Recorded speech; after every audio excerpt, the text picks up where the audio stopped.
I don't talk about this a lot on this channel, but one of my favorite games of all time is Chrono Trigger.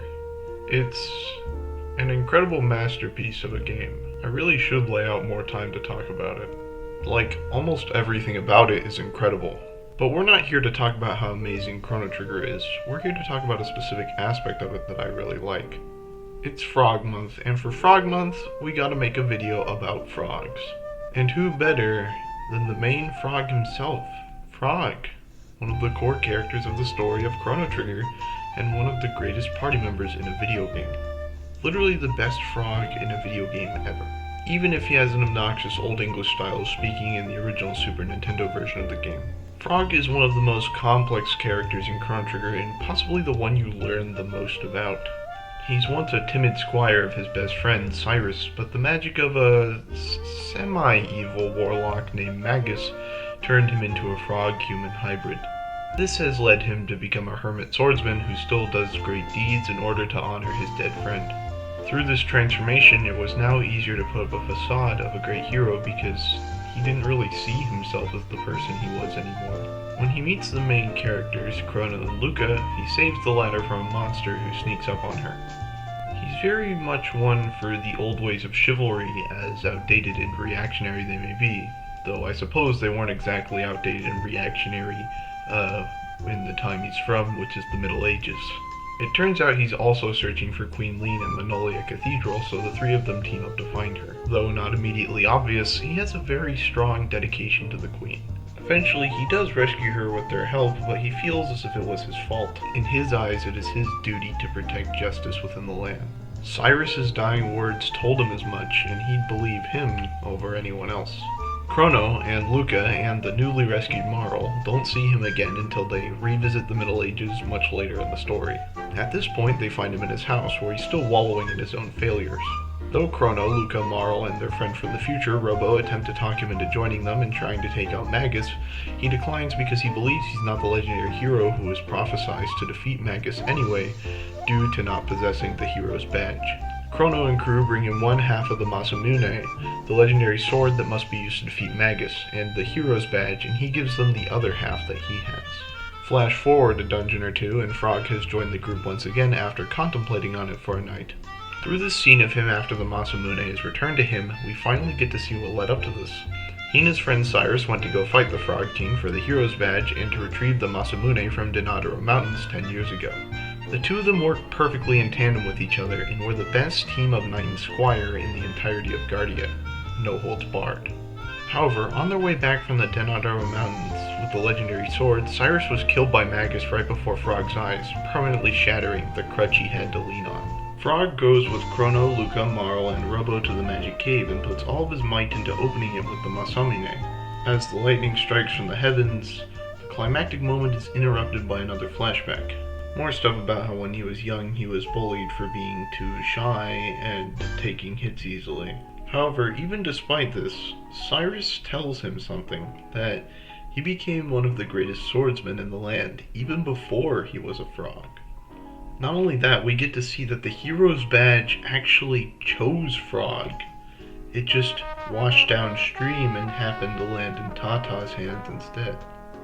In the journey through the magic cave, Frog notices Chrono, Luca, and Marl using magic and asks them where he can learn something like this. So, the five of them go back to the end of time to meet Specchio, where Frog learns water magic as his element. Now equipped with the tranquil yet deadly power of the ocean, Frog returns to Magus's keep for one last confrontation with the Fiend Lord. Now, there's another character who is water elemented in the party, and that's Marl, but she uses ice magic and not water magic. So why does Frog use water? It's simple. He's calm and collected most of the time, but when he needs to, but only when he needs to, he can unleash the power and rage of a typhoon. In Magus's keep, we get to see Frog's relationship with Magus's top three generals, the humorously named Ozzy, Flea, and Slash. Slash and Frog seem to have a rivalry of swordsmen, though the villain and Chrono have more in common, and Frog has never met Flea before. This encounter with Flea shows Frog's antiquated understanding of gender sciences, although, I mean, he's from an antiquated time period, so I'm not entirely sure how fair of a criticism that is to make of him. Ozzy is just a joke to Frog, rightfully so. Ozzy is perhaps one of the most well-written hammy villains in all of JRPG-dom. And that's powerful. But that's also a video for another time. While on the way to fighting Flea, the party sees visions of the important people in their lives. Chrono sees his mother, Luca sees her father, Marl sees her father, Robo sees Luca, and Frog sees Queen Leene.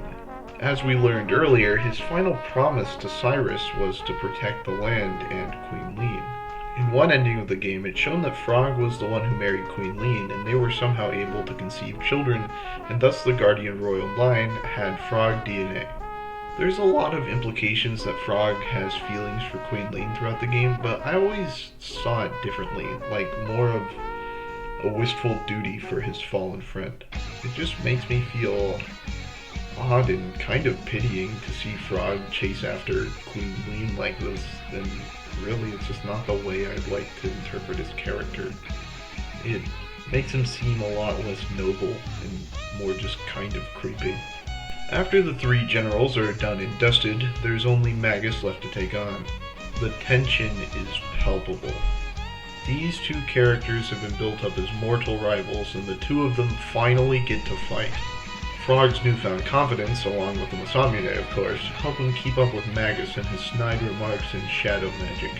Through this battle, we get to see just how far Frog really has come from the person he was when he was a weak squire who was once bullied by his peers and afraid of being hit by them to the point that he wouldn't even fight back.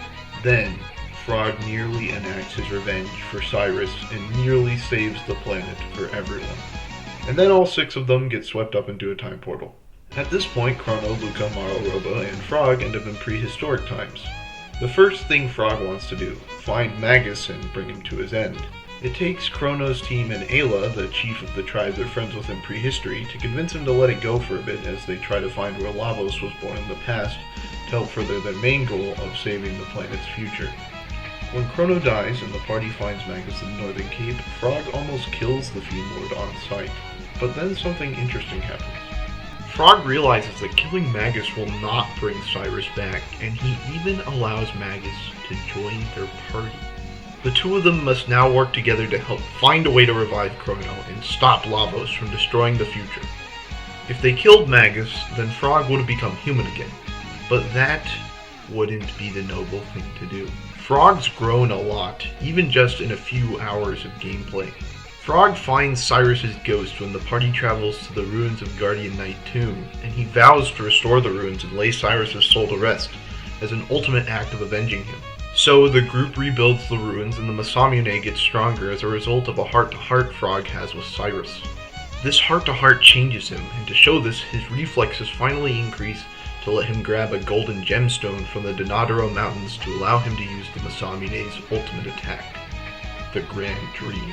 When it comes time to leave the party and go back to his own time period, he tries to keep it brief. The longer the goodbye in his eyes, the harder it will be to move on after the fact. Just for one last bit of comedy before the end of his story, Marl kisses Frog because these things always end with the princess kissing the frog. It's really fitting for a character so tragic and rooted in serious moments to exit the story on a lighter note like this. There are other ways Frog's story can go just by virtue of how many endings Chrono Trigger has. One where he becomes human again because Magus is slain, one where he goes to confront Magus alone, one where, I mentioned before, he somehow has children with Queen Leene. But I didn't really want to talk about them in the context of this video. Why? I just don't like them as much. I think that the way I outlined it is the way that was intended by the writers anyway. Masato Kato clearly made the most meat here for a story to be told, and I think that the other versions of Frog's story are just not as fulfilling or satisfying. Like, take for example the one where he becomes human again. He didn't really learn anything about not taking revenge. He just got what he wanted. He became human again. Like, what's the fun in that? If you disagree with that, that's okay. That's part of the beauty of Chrono Trigger, that there's so many different stories that can happen, and so many different ways that the story goes. Although there is a sad amount of joke endings, I will admit. As a point of comparison, let's look at some other video game frogs. Froggy from Sonic Adventure is just an annoying MacGuffin that Big the Cat chases for his entire story. What's there to love about Froggy? Seriously, I'm having trouble even coming up with things to say for this. I mean, Wart from Super Mario Bros. 2 isn't exactly a frog. I think he's more Toad-like, actually. But he's kind of interesting. The ruler of the dream world, this evil despotic force. But he doesn't really appear very often. And even then, more appearances probably would not make him nearly as interesting or dynamic as Frog from Chrono Trigger is.